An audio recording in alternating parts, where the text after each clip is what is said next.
Regresamos a Punto y Contrapunto. Ayer, el presidente Andrés Manuel López Obrador destacó la ausencia del ministro presidente de la Suprema Corte de Justicia, Arturo Saldívar, y del fiscal general de la República, Alejandro Gertz Manero, en la ceremonia realizada con motivo de su segundo informe de gobierno. Señaló que la ausencia era muestra de la independencia de ambas instituciones y que el fiscal y el presidente de la Suprema Corte de Justicia tuvieron la arrogancia de sentirse libres, porque las instituciones de justicia en su gobierno tienen verdadera independencia. La semana pasada, el presidente señaló que el fiscal hará historia porque no se prestará a ninguna simulación ni manipulación en la investigación iniciada tras la declaración de Emilio Lozoya contra 3 exmandatarios. El presidente ha insistido en que se haga pública la información entregada por el exdirector de Petróleos Mexicanos, a raíz de lo cual se han dado a conocer tanto copia de la declaración como un video en el que 2 personas ligadas al panismo aparecen recibiendo dinero en efectivo.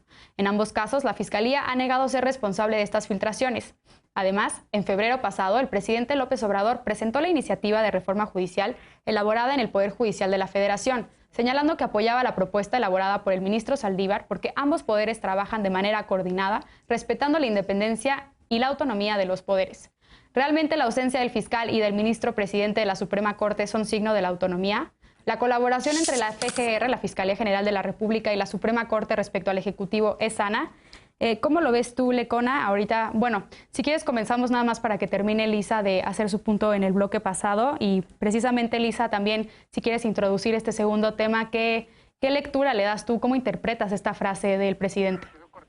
Rapidísimo, nada más decir que hablaba de impartición de justicia para los más pobres y que precisamente lo que hemos visto en el último año es un crecimiento de la población carcelaria que afecta además a las personas de menores recursos y que la mayor cantidad de personas que están en prisión preventiva oficiosa no concluyeron ni siquiera los estudios secundarios, lo cual nos habla también pues de un sociodemográfico que está en desventaja económica, educativa y de condiciones de vida comparado con la población en general.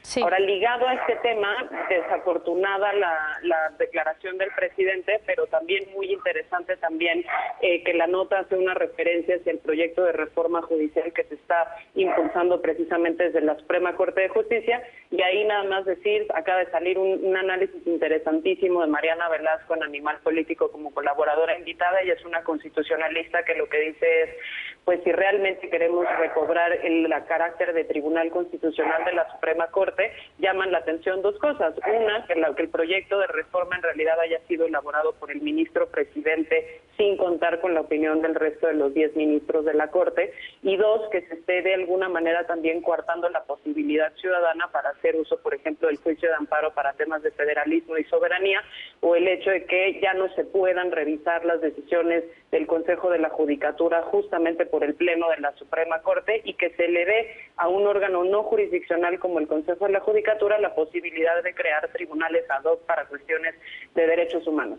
Y lanzaba Mariana Velasco la última pues digamos como cuestionamiento, decía si realmente queremos que haya una persecución seria de los delitos o las violaciones graves a los derechos humanos, ¿por qué no le regresamos la facultad de investigación a la Comisión Nacional de los Derechos Humanos? Entonces, dejarlo por ahí, desafortunado el presidente, pero interesante el proyecto que se viene y ojalá lo discutamos con detalle. Sí. Eder, ¿tú cómo lo ves? ¿El hecho de que no asistiera el ministro presidente y el fiscal general de la República denota una mayor autonomía entre los poderes? Obviamente, pero sí es un mensaje político justo en el contexto de lo que históricamente ha significado los informes de gobierno.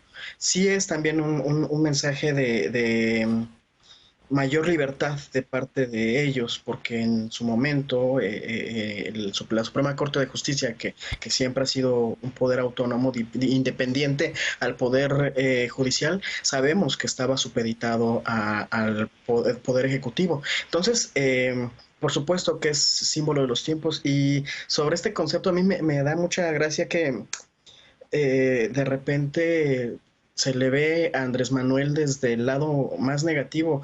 Este concepto, esta utilización de la palabra arrogancia es muy, desde un punto, así como lo usa él, pues, es muy generacional. Esa generación en algún momento, más bien, esa generación ve la arrogancia, la altivez, como algo positivo. Y fíjense, cada que habla Andrés Manuel López Obrador de la autonomía de los poderes, de la independencia de los poderes y de la autonomía de la FGR, siempre lo dice con un timbre de orgullo. ¿Por qué? Porque él quiere pasar a la historia como un demócrata, como alguien que respeta esta separación de los poderes y como alguien que no interviene a favor ni en contra en los procesos propios de la FGR. No lo veía como algo negativo. Terminamos de leer toda la frase y vemos que él está viendo como algo muy positivo, que estamos en otros tiempos, que estamos viviendo otro momento político en la historia del país, y ve como algo positivo esta muestra de que hoy no se sienten amenazados y obligados a estar ahí en primera fila, Sí. o incluso a los lados del presidente, los integrantes de estos órganos. Entonces, por supuesto que no lo veía él, no era su intención descalificar ni sancionar la Sí. ausencia de estos dos personajes. Claro. Lecona, ¿tendría que tener alguna implicación la ausencia o la asistencia de estos dos funcionarios en el segundo informe del presidente? ¿Qué lectura le das tú a esta frase? Pues contundentemente no. Creo que sí es un símbolo, creo yo, hasta cuidado, hasta construido para poderse enunciar. A mí la verdad no me saltó tanto la frase esta de arrogantemente libres. Lo sentí en el momento de ver el informe en vivo, que era como una expresión como brutalmente honesto o salvajemente libre, qué sé yo. Aparte, yo creo que quienes seguimos la mañanera, quienes nos torturamos con la mañanera todos los días, pues estamos acostumbrados a este tipo de frases de Andrés Manuel López Obrador. Pero sí celebro que se haya dado una polémica en torno a la frase, porque el mismo símbolo o lo que el presidente quiso transmitir en esta idea de que la Fiscalía y el Poder Judicial son autónomos y sus titulares son independientes, esa sí no se sostiene, o por lo menos no creo que haya todos los elementos para afirmarlo. Yo me acordé, justo cuando empezó a ver esta polémica ayer, después de que terminó el informe de gobierno, lo que sucedió el año pasado, más específicamente el 25 de junio, en una sesión de la Suprema Corte de Justicia de la Nación, donde hubo una maniobra muy extraña e inédita de la Fiscalía General de la República, de la Secretaría de Hacienda y Crédito Público y de la propia Corte, en la que permitieron, dieron o validaron la violación al secreto bancario de todas las personas, incluso sin orden judicial, en contra de una misma votación que había hecho la Corte, reconociendo que esto constituía una violación de la privacidad de las personas 5 días antes. Han sucedido de este tipo de cosas para quienes seguimos algunas de las sesiones de la Suprema Corte y algunas de las actuaciones de la Fiscalía General de la República. Hay episodios que nos podrían poner dudas muy serias sobre si en verdad se ha alcanzado la autonomía y la independencia. Y que el presidente presuma, porque al final esa es como la idea, que es con este gobierno que se alcanzó la autonomía.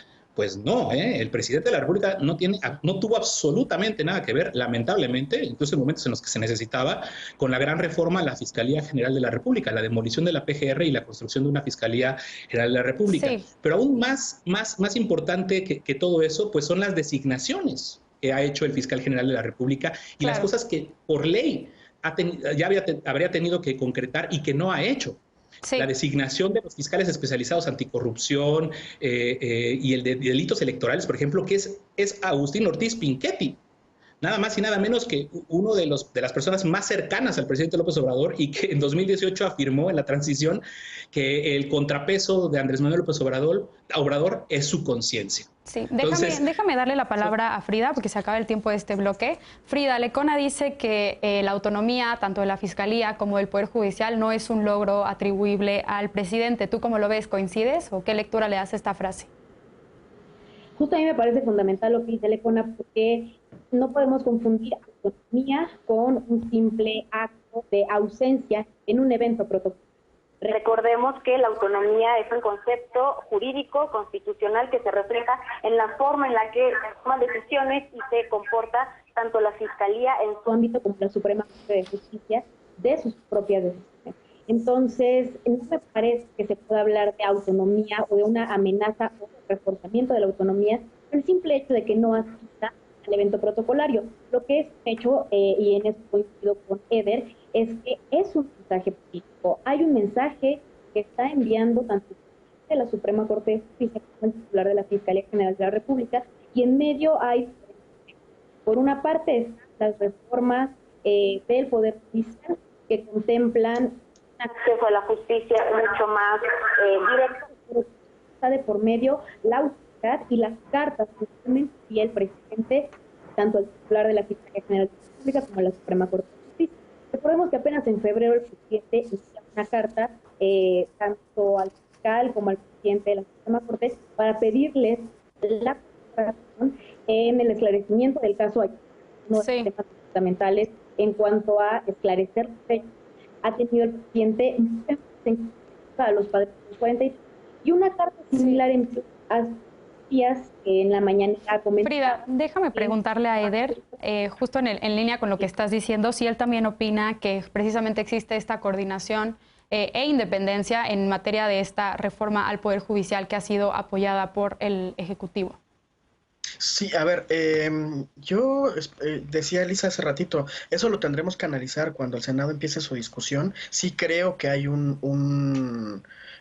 sabe el Poder Ejecutivo de la reforma que impulsa el ministro Saldívar, y creo que es muy importante que se pueda profundizar, que el Ejecutivo eventualmente, si hay algún tema, pueda opinar, pero en realidad ahorita es un tema entre el Poder Judicial y el Legislativo, y solamente enfatizar que el tema de la autonomía, la consolidación de la autonomía de la FGR, más allá de la participación de la sociedad civil, que fue muy importante para que se reconociera, también la voluntad política del Poder Ejecutivo, del titular del Poder Ejecutivo, es muy importante, y la voluntad política de Andrés Manuel López Obrador es respetar y hacer valer la autonomía de la FGR. Así lo ha hecho durante estos 2 años de presidencia, y insisto, eso es lo que él refleja con un timbre de orgullo muy importante. Él quiere ser recordado como alguien que respetó las instituciones y las fortaleció, y como dice, ayer inició con eso, moraliza las instituciones porque estaban profundamente corrompidas todas. Es un tema de voluntad política y él la tiene. Claro. Perdón, Mariana. Sí, dime. Hay una precisión, porque pues muy moralizar una institución no es rastreable. Lo que sí es rastreable son cosas como el hecho de que en la cúpula de la Fiscalía General de la República, Gertz Manero ha mantenido prácticamente a toda la estructura de Elías Beltrán, ¿eh? Ojo, bueno, porque son los funcionarios que se dedicaron a hacer. Por eso. Pero cuando hablamos de autonomía, es de autonomía no nada más del presidente, ¿eh? Es una autonomía de cualquier poder fáctico, de cualquier interés o cualquier poder político que pudiera estar haciendo o entorpeciendo investigaciones. Y esto es súper importante porque han pasado cosas que ya podremos debatir aquí en torno al propio caso Lozoya, en la que parece que hay cosas, hay funcionarios, hay personajes muy específicos que están allegados a Gertz Manero, que están poniéndole el pie a la investigación del caso Lozoya, ¿eh? Entonces, pues sí, el presidente dirá que pues, él no lo ha visto en mucho tiempo, pero eso no necesariamente nos habla de una autonomía y de una independencia de Gertz Manero. Pero estamos hablando de la autonomía del Ejecutivo respecto 20 segundos, Eder, porque tenemos que ir a solo una pausa. Es que estamos hablando de la autonomía en este momento del Ejecutivo frente a la FGR. Coincido con lo que dice Lecona, Gertz Manero tiene mucho que demostrar sobre la autonomía respecto a otros grupos de interés. Ya veremos, ¿no? Bueno, pues ¿y qué tal cuando le fue a entregar el cheque para el avión, para la rifa del avión? Este tema, como vemos, dio para mucho debate, pero tenemos que ir a una pausa, sin duda lo vamos a retomar, porque al regresar el INE organizará la elección interna de Morena. Berta Luján desistió en su candidatura, pero Gibran Ramírez levantó la mano. ¿Cuáles son los escenarios para este proceso? Regresamos a Punto y Contrapunto.